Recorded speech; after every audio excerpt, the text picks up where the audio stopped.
Alors c'est un petit événement dans le monde des calculatrices parce que Numworks sort sa machine pour la version collège. Donc Numworks c'est un acteur qui avait vraiment bouleversé le monde des calculatrices et c'est peu de le dire puisqu'en fait les calculatrices c'était Casio ou Texas Instruments. Et le constat qu'on pouvait faire, c'est que vraiment c'était des calculatrices avec des interfaces qui étaient très compliquées.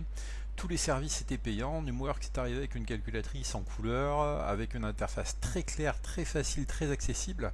Ce qui fait que pour des élèves de bac pro notamment, on se rendait compte que c'était une complexité d'utiliser la calculatrice et ils ont facilité la tâche. Donc ils vont essayer de refaire la même chose avec le collège et je pense que c'est plutôt bien parti. Donc je vous fais une petite présentation rapide des nouveaux éléments, enfin disons du collège quoi.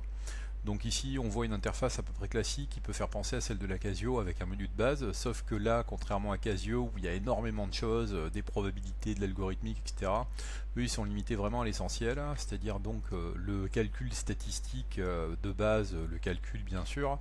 Donc vous voyez ici quand on est avec des choses qui sont assez complexes chez Casio ou chez TI, là ici en fait vous faites la saisie directement de vos valeurs, vous mettez vos calculs statistiques et il va vous donner la moyenne, la médiane. Et il va aussi donner l'étendue que ne donne pas donc Casio ou ne donne pas Texas. Ensuite, pour l'ajout de fonction, là c'est pareil, c'est direct, c'est-à-dire vous allez, vous faites ajouter votre fonction, vous tapez.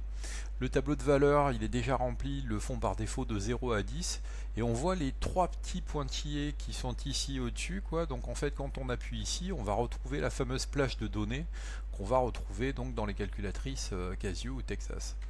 Et enfin, il y a la résolution des équations, donc on voit que c'est quand même quelque chose qui est assez simple, quoi. On tape son équation, on a la résolution. Donc ce qu'il faut essayer de se dire, c'est que c'est bien, parce que effectivement il y en a besoin. Les interfaces des calculatrices pour le collège, c'est pas des choses qui sont simples, mais je crois qu'elle arrive quand même avec deux handicaps. Le premier, c'est que changer une calculatrice collège, c'est plus compliqué, parce que c'est la calculatrice qu'on se transmet de frère en sœur pendant des années. Donc c'est pas évident forcément de rentrer dans un marché parce que les enfants sont déjà équipés depuis pas mal de temps, quoi. Et puis il y a aussi le prix. Elle est annoncée aux alentours de 30 euros quand la calculatrice de Casio ou de Texas elle est aux alentours de 23 euros.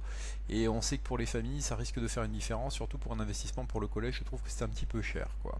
Donc voilà, à suivre, mais quand même une bonne nouvelle pour les profs de maths et surtout leurs élèves.